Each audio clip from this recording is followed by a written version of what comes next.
you started, at the Plain Dealer, and then you went on to the Akron Beacon Journal, where you covered the Cleveland Cavaliers as a beat writer. What was that experience breaking into the professional sports realm? How'd that come about? And what was that like, being able to cover the Cavs and also, LeBron James, those first few years in Cleveland? Well, I started out at the Cleveland Plain Dealer. Initially, I was in the office. Like they hired me. I was part-time, and then with the agreement that as soon as we get a full-time opening, you'll get a full-time job. And so my first 9 months, I was literally in the office answering phones from 3 p.m. to 12 midnight. And back then, this is before the internet. This is 1990. And so what people would do, now we can just look it up on the internet quickly. Back then, if you, Sean, and your buddies were having a discussion, you didn't have the answer, you would call the local newspaper. So people would call up and say, hey, my buddies and I we're arguing over what was the starting offensive line for the Cleveland Browns in 1977. And you either knew it, you either had to answer it off the top of your head, which most of us couldn't do, but you go to get the almanac and look it up and all this stuff. And that's what I did for the first several months of my job.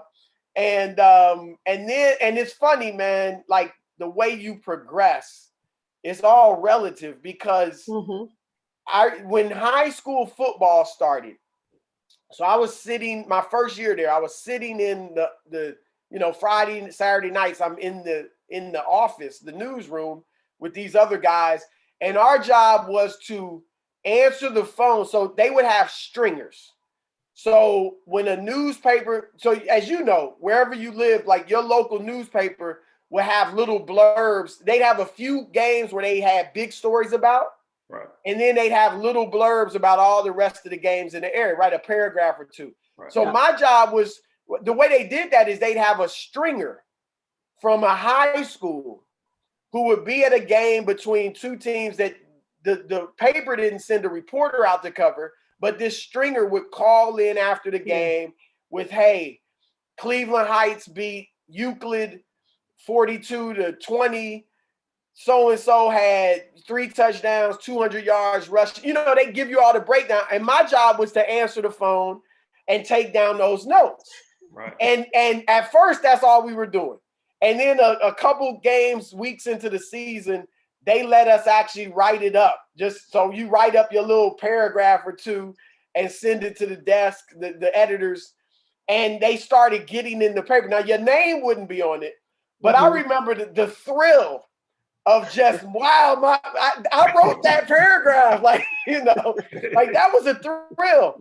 And then, you graduate to you're covering games and you see your byline. And I later on, when I worked for the New York Times, and again, before the internet became prevalent in the late 90s, being at the New York Times and being in the airport in Los Angeles or DC or Denver, Colorado, or San Antonio, Texas, and seeing the New York Times in the store in the airport and your byline being on that, that was a huge thrill because, again, most writers, even at big papers, their papers weren't national.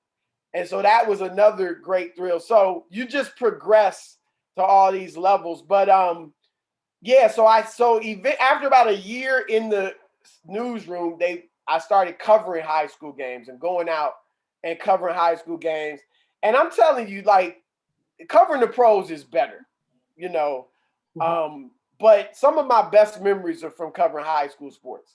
In the pros, you go to the arena, they got dinner for you in the press room. Yeah. They have, they bring the coaches in the press room for you to interview. Yeah. They print out all the statistics for you, not only for the full game, but quarter by quarter. They give you printouts of the quotes from the coach, from the play. It's all set to the phone. Everything is set for you. In high school, man, I kept my own stats. And I kept thorough stats. I kept field goal attempts. turnovers, assists, rebounds, like the whole in football. I kept yardage rushed, yards receiving, catch, like all of that. And sometimes you sitting in the stands doing this, because every school didn't necessarily have a little press row for you. And then you'd have to talk to the janitor or custodian about opening the principal's office so you could literally send your story over the phone.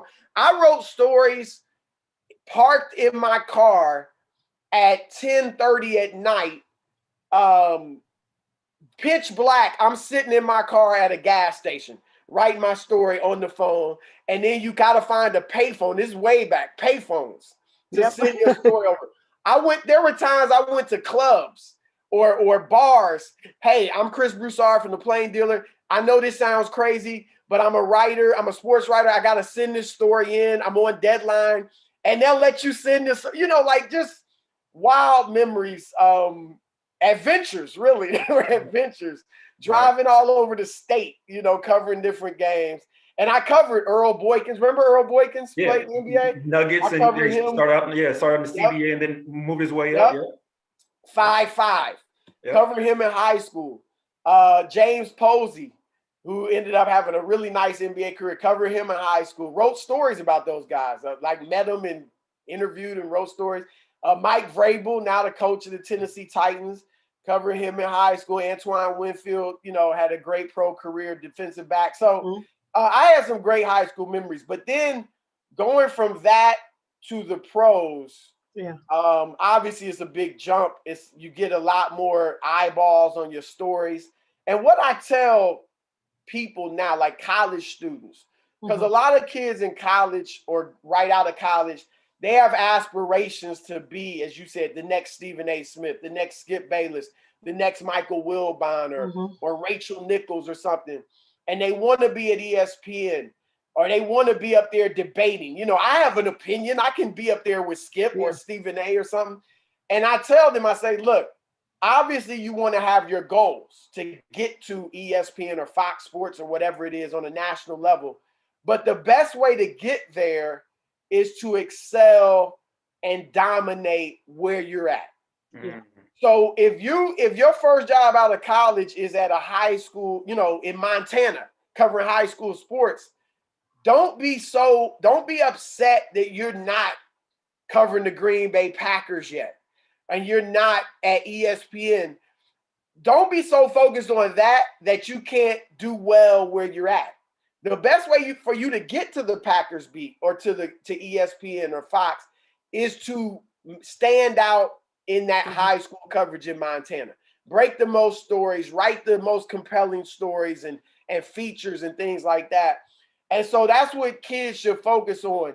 Your first job may not be where you necessarily want to get to, but the best way for you to get to your ultimate goal is to excel where you're at. Don't worry and be upset that you're not, where you think you should be. And so going to the pros, man, I was just I think I was 26 when I started covering the Cavaliers. And I was so eager. I didn't even think about a pay raise. I ain't get a pay raise. You were just hungry. You want to be there. I was getting paid to cover high schools. And I probably could have and should have. It didn't even cross my mind to ask for it. I was just like, oh, yeah, I'll do the Cavs, I worked that first year, I worked 188 straight days. Wow. Because I didn't take a day off.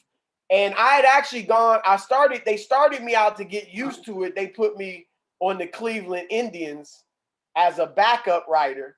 And that happened to be 1995 when the Indians went to the World Series for the first time in decades. And so I was with them and I'm writing stories, and that got me acclimated to professional sports and dealing with pro athletes as opposed to high school. And then the day after, I remember the Indians lost to the Atlanta Braves in 6 games, I believe it was.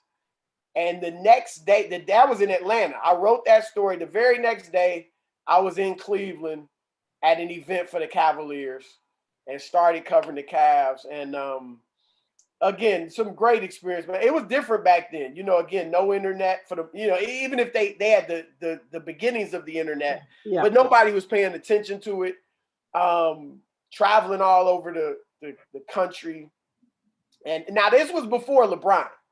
Yeah. Right. This was not the LeBron James era. This was the Bobby Phills, Chris Mills, Terrell Brandon era.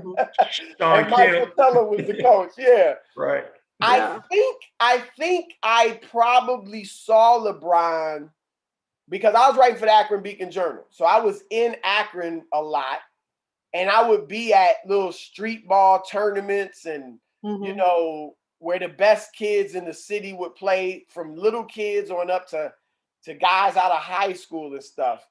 And I one of the guys that used to put together a lot of those became a mentor for LeBron and was in his inner circle early on in his career. It wasn't Maverick Carter, Rich Paul, Randy Mims, but he was in his inner circle early in his career. And so I bet LeBron was at some of these tournaments that I would be at as a little kid, you know, playing. And I just didn't know him at that time. But I'll tell you, when I went to the New York Times, 1998, this guy called me. And this was probably 99 by the time he called me. And he said, hey, he was in Akron. He said, yo, we got the next one. We got the next Jordan. And I'm thinking in my mind, I'm like, yeah, from Akron, right? You know, because Ohio was a football state. Right. And obviously LeBron was a great football player too. Basketball, you had good players, but, you know, it wasn't a hotbed. It wasn't viewed as, you know, we churning out dozens of D1 players every year. And so I'm thinking in my mind, yeah, right. I said, what's his name? He said, LeBron James, man. I said, so they playing national competition? Like, is he, you know, yeah, he's killing it. AAU, when they go to AAU and they play these teams from all over the country, he's killing them. So that was the first time I heard about LeBron. I think he was in 7th or 8th grade maybe. And then, of course, he gradually got on the national scene. And I tell you what, man, for him to fulfill his promise. Now, I happen to think Jordan is the GOAT. I think LeBron is second. Right. But for him to, in some people's eyes, be the GOAT and be in that conversation, you know this, Sean. There are a lot of kids that in high school are big names and the best players in the country that don't make it. Right. Yep. And if they make it, they don't become stars, you know. And so for him to really fulfill that promise, that was pretty impressive. So I got to give him props on that. Yeah. Right.